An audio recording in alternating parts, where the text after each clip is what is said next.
Hello guys, कैसे हैं आप सब लोग। स्वागत है आप सबका क्विक स्टडी पे। आई होप अच्छे ही होंगे और आपकी स्टडी अच्छी चल रही होगी। यहाँ पे हम सुपर टेट की प्रिपरेशन कर रहे हैं, जिसमें डे बाय डे छोटे छोटे टुकड़ों में हम सिलेबस को लेते हैं और एक एक दिन का अपना एक टारगेट सेट करते हैं और उसी के अकॉर्डिंग अपनी स्टडी को करते हैं, जिससे हमारा सिलेबस थोड़ा थोड़ा करके कंप्लीट होता जाता है। तो आज हमारा डे 8 है, यानी आज 8वां दिन है। 7वें दिन हमने क्या किया था, हमने मॉक टेस्ट देने दिया हुआ था। ठीक है, मॉक टेस्ट में कितने नंबर आया है मैं आपको अपना स्क्रीनशॉट दिखा दे रही हूँ, आप देख लीजिए। यहाँ पे मैंने हिंदी की मॉक टेस्ट दी थी, जिसमें चैप्टर वाइज 3-4 चैप्टर्स लिए हुए थे, जो कि अब तक की स्टडी में हम लोग जो कंटिन्यू पढ़ रहे थे उसमें दिया हुआ, मतलब जो जो पढ़ रहे थे उसको दिया है, जिसमें कि 10 क्वेश्चन थे, जिसमें मेरे पूरे मार्क्स जो है कुछ में आए हैं, कुछ में 1-2 मार्क्स कम करके आए हुए हैं। तो धीरे धीरे स्टार्टिंग है, अभी तो हमने सिर्फ 10% सिलेबस का अपने कंप्लीट किया है। तो इसके अकॉर्डिंग अभी जो मार्क्स है वो ठीक ठाक है, धीरे धीरे प्रैक्टिस करते जाएंगे। जब 50% जो है हमारा सिलेबस कंप्लीट हो जाएगा, उसके बाद हम फुल मॉक टेस्ट देंगे और फिर अपना एनालिसिस करेंगे कि कैसा जो है हमारा स्टडी चल रहा है, कितना और ज्यादा वर्क करना चाहिए, कितना नहीं वर्क करना चाहिए। ठीक है, एक चीज ये इंपॉर्टेंट है कि क्या बैच लेना चाहिए या नहीं लेना चाहिए। तो ये आप पे डिपेंड करता है कि आप बैच लें या सेल्फ स्टडी करें, क्योंकि जरूरी नहीं है कि हर कोई सेल्फ स्टडी कर सकता है, या जरूरी नहीं है कि हर कोई बैच ही ले सकता है। बैच लेने का मतलब है आपको एकदम एग्जैक्ट टाइम पे सेट होना होगा, हर चीज टाइम टू टाइम करनी होगी। एक दिन भी आप मिस करते हैं तो आपकी वो क्लास क्या होगी, पेंडिंग हो जाएगी। और वही स्थिति जो है आपके सेल्फ स्टडी में भी पड़ती है। मतलब आप एक दिन स्टडी नहीं करते हैं तो उस दिन का पूरा टारगेट क्या होता है, आपका मिस हो जाता है, फिर वो नेक्स्ट डे आपका बर्डन बढ़ा देता है। तो ये आपके ऊपर डिपेंड है कि आप क्या लेना चाहते हैं, सेल्फ स्टडी करना चाहते हैं या फिर बैच लेना चाहते हैं। मेरे अकॉर्डिंग मैं तो सेल्फ स्टडी कर रही हूँ। मुझे लगता है कि अभी नोटिफिकेशन नहीं आया है और पर्याप्त टाइम है सेल्फ स्टडी के लिए।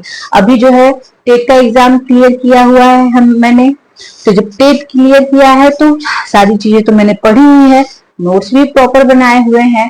तो अब क्या करना है, बस उसी को फिर से अपग्रेड कर देना है, ज्यादा मेहनत नहीं करना है, फिर से उन्हीं चीजों को अपग्रेड कर देना है और सिलेबस से एक बार मैच करवा लेना है कि हाँ कौन सी टॉपिक रह गई है उसको पढ़ लेना है। बाकी मुझे नहीं लगता कि अगर आपने टेट क्वालिफाई किया है, अच्छे नंबर आए हुए हैं, तो आपको बैच लेने की आवश्यकता है।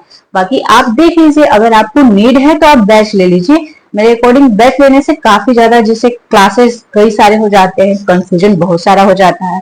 तो आप सेल्फ स्टडी करिए, प्रैक्टिस के लिए यूट्यूब है, गूगल जेमिनी है, और आप नोट्स बना रहे हैं तो नोट्स को अपग्रेड करना चाहते हैं तो उसके लिए टेक्स्ट क्या था उसके लिए, हाँ, एक टेस्ट बुक LMN करके ऐप आता है।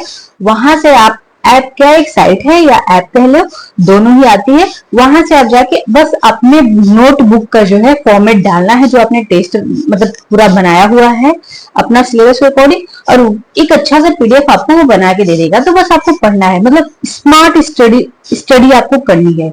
ज्यादा मतलब प्रेशर या ज्यादा लेंदी के चक्कर में मत पड़ के एकदम स्मार्ट स्टडी करिए। कैसे करनी है मैं इसके ऊपर भी एक छोटा सा वीडियो बना दूंगी कि कैसे आप अपनी ऑनलाइन बुक प्रिपेयर कर सकते हैं।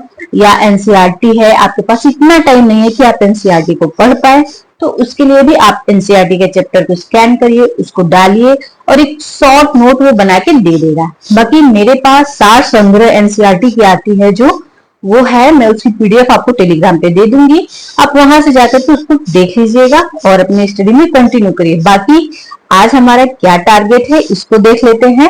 और आज शाम को जो है 9 बजे फिर से क्लास होगी, जिसमें हम लोग लाइव आएंगे और वहां पे क्या, आज वाक्य विचार पढ़ेंगे, वाक्य भेद पढ़ेंगे कि वाक्य कितने प्रकार के होते हैं, कौन कौन से वाक्य होते हैं, तो इन चीजों के बारे में डिस्कस करेंगे। तो रात को 9 बजे आना, ज्वाइन करना नहीं भूलिएगा। अब आते हैं अपने आज के टारगेट की तरफ।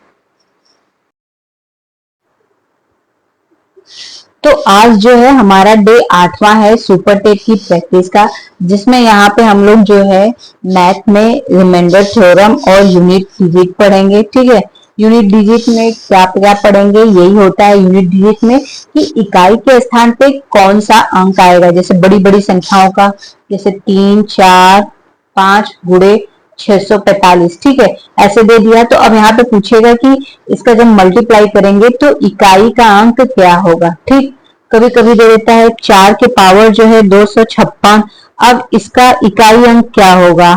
तो ये सारी चीजें जो है यूनिट डिजिट में आती है। तो अब इसको कैसे निकालेंगे, ये सारी चीजें हम लोग यहाँ पे पढ़ेंगे। ठीक, आज के वर्क में है। और साइंस में जो है एनसीईआरटी भी रहेगी क्लास 7 की, जिसमें थर्ड और फोर्थ वाला चैप्टर है, उसको कंप्लीट कर लेना है। जीके जीएस में क्या पढ़ेंगे, तो देखिए जीके जीएस में महत्वपूर्ण दिवस, जैसे कि 1 अप्रैल को कौन सा दिवस मनाते हैं, 22 मार्च को कौन सा दिवस आता है, तो महत्वपूर्ण जितने भी दिवस है इसको पढ़ लेना है। ठीक, हिंदी में वाक्य भेद करेंगे। वाक्य भेद मतलब आपके पास बुक है तो आप वहां से कंप्लीट कर लीजिए, नहीं तो आज जो है 9 PM पे क्लास रहेगी, डेली क्लास रहती है, तो आज जो है 9 PM पे रहेगी, जहां पे हम वाक्य भेद जो है पढ़ेंगे। कितने प्रकार के वाक्य होते हैं, कौन से वाक्य कहाँ प्रयोग किया जाता है, ये सारी चीजें जो है आज की क्लास में देख लेंगे। ठीक, उसके बाद ईवीएस पढ़ना है। इसमें इकोसिस्टम पारितंत्र क्या होता है, कितने प्रकार के होते हैं, ठीक है, ये सारी चीजें पढ़ेंगे।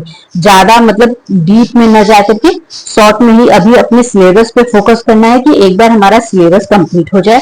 कंप्लीट होने के बाद मतलब चैप्टर वाइज तो हम लोग मॉक देंगे ही, छोटे छोटे प्रैक्टिस करेंगे ही क्वेश्चंस के, लेकिन जब एक बार पूरा 50% सिलेबस कंप्लीट होगा तो फुल मॉक टेस्ट दिया जाएगा।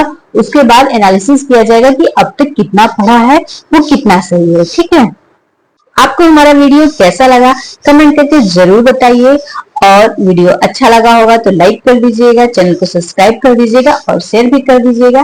तब तक के लिए all the best guys, thank you.